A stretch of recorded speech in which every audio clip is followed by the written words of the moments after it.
Bukan menjas, coba aja PBNU suruh undang untuk membaca Fatihah dan kunut. Saya pikir nggak jas. Saya berani pertanggungjawabkan, saya sarjana Al-Quran. Saya yakin Pak Prabowo nggak bisa baca Fatihah. Itu satu.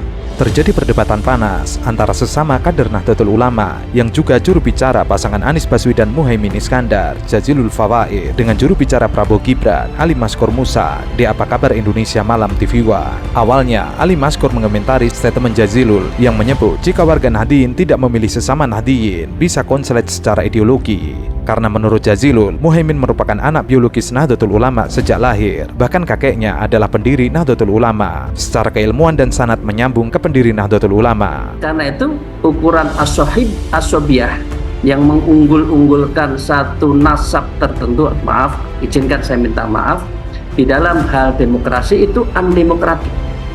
Itu yang pertama. Yang kedua lagi, ya. Yang kedua lagi, ini maaf dua-dua terus. Yang kedua lagi, etika di dalam NU itu satu diantaranya adalah tawazun dan tawasud. Jadi dengan demikian mengedepankan politik yang seimbang, kemudian jalan tengah, mengedepankan sebuah kedewasaan di dalam berpolitik, merangkul semuanya, maka itu menjadi ciri politik yang demokratis. Mendengar statement Jazilul, Ali Maskur Musa memberi argumen jika mengunggul-unggulkan keturunan itu dalam Islam artinya asobia, itu tidak bisa diterima dalam demokrasi. Ia kemudian mengangkat konsep dalam NU yaitu tawazun dan tawasud yang artinya mengambil jalan tengah atau moderat. Hal itu menurutnya harus dilakukan dalam berpolitik, yaitu seimbang mengambil jalan tengah, lalu juga bersikap dewasa dalam berpolitik. Itulah yang menurutnya politik yang demokratis. Tapi kalau memaksakan harus memilih sosok tertentu karena dia NU harus pilih NU, itu tidak demokratis. Tapi kalau yang disebutkan A harus A, ya, maka itu undemokratik satu sisi. Jadi yang teruji demokratisasi, nasionalisme, mempunyai wawasan kebangsaan yang tinggi, dan timnya juga tidak ada sesuatu yang mempunyai citra masa lalu yang tidak sejalan dengan NKRI, maka saya yakin pada tempatnya kalau warganya itu pilih yang nomor 2 itu, karena dia itu lebih NU. Baik. Ia kemudian menyinggung kelebihan paslon nomor 2 yang menurutnya memiliki nasionalisme yang tinggi dan wawasan yang luas. Juga tidak berafiliasi dengan organisasi terlarang hingga citra masa lalu yang tidak sejalan dengan NKRI. Maka warga NU wajib memilih paslon nomor 2 karena menurutnya lebih NU. Mendengar hal tersebut, Jazilul agak ngegas karena Ali Maskur menganggap bahwa Jazilul telah menjudge Prabowo tidak NU. Ia menyampaikan fakta bahwa warga NU harus memilih pemimpin yang seideologi atau sejalan dengan pemikiran. Bukan menjas, coba aja PBNU suruh undang untuk membaca Fatihah dan kunut. Saya pikir nggak jas. Saya berani pertanggungjawabkan, saya sarjana Al-Quran. Saya yakin Pak Prabowo nggak bisa baca Fatihah. Itu satu. Ia meminta PBNU mengundang Prabowo untuk membaca Al-Fatihah dan kunut, karena itu adalah hal paling dasar dalam NU. Ia sampai berani bersumpah bahwa ia adalah sarjana Al-Quran. Jazilul lalu menanggapi soal konsep asobiah yang diungkapkan oleh Ali Maskur Musa. Hal itu sangat relevan dengan Gibran yang meminjam istilah Al Jazeera adalah nepo baby atau bayi yang lahir dari nepotisme, dan yang melanggar aturan demokrasi mengangkangi MK itu adalah pasangan nomor 2. Yang kedua, ini yang melanggar etika dan konstitusi itu pasangannya Pak Ali Maskur. Itu bukan hanya asobiah. Kalau bahasanya Al Jazeera itu nepo baby, anak nepotisme. Itu saya pikir yang tidak sesuai dengan tawazun, tasamu yang disebut tadi.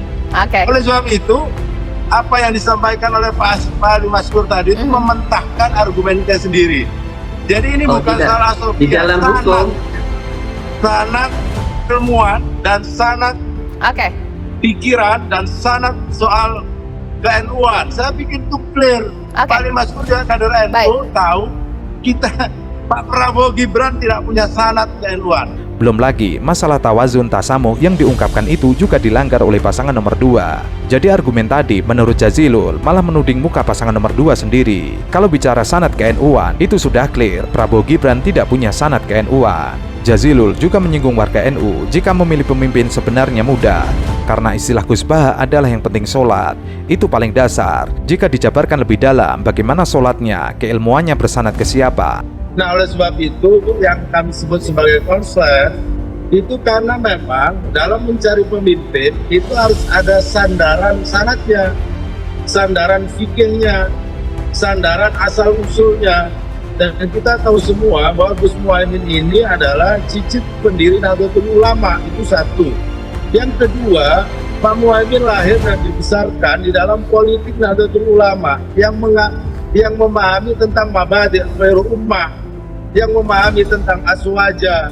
Memilih pemimpin bukan asal, tapi melihat bagaimana sandaran fikihnya, mengerti dasar keumatan, dan nasib warga ahli sunnah wal jamaah. Ia kemudian mengungkit capres yang lain yang belum tentu tahu bagaimana sanad keilmuannya. Jika warga NU memilih pemimpin tentu harus dilihat hal itu. Belum lagi jika dibahas bagaimana tahlilnya, kemudian bagaimana ia membaca tibaan atau solawat. Itu harus menjadi konsep memilih pemimpin dalam NU. Lihat di mana titik sambung sanadnya, bagaimana titik pemikirannya, dan jika melihat rekam jejak latar belakang para kontestan yang menyambung sanad keilmuan sampai amaliyah, itu jelas pasangan nomor satu. Sementara yang lain tidak jelas sanad keilmuannya. Jangankan sanad keilmuannya, mungkin baca Fatihah aja nggak bisa, apalagi tibaan, tahlil, sholawat. Nah, warga itu kan punya tradisi itu. Oleh sebab itu, secara kualitatif yang kami sebut sebagai konslet itu ada coba cari titik sambung sanadnya. Sanad keilmuan, sanad manhaj, sanad paradigma pemikiran, paradigma perjuangan. Saya yakin Nahdlatul Ulama atau warga Nahdlatul Ulama sangat cerdas untuk mencari sanad, mencari titik silsilahnya. Kira-kira begitu tuh sanad Bu Caca.